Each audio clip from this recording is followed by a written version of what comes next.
Hello guys, good afternoon again. Welcome to my channel. Flex ko lang itong bagong panganak na baka. Yan. Ito yung kanyang nanay. Yan. Ito po yung baka ng uncle ko. Dito sa kanyang farm. Hello, hello. Kamusta?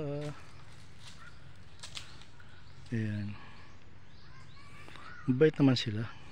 Nakatali kasi.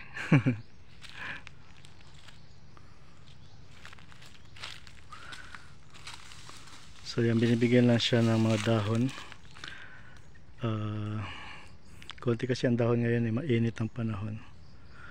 Itong baby niya ay marunong na rin kumain ng mga dahon.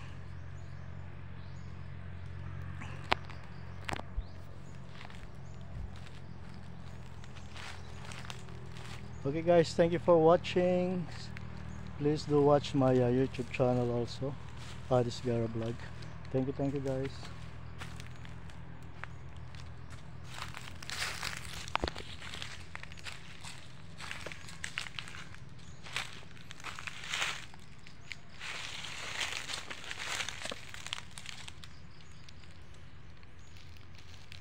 Bye.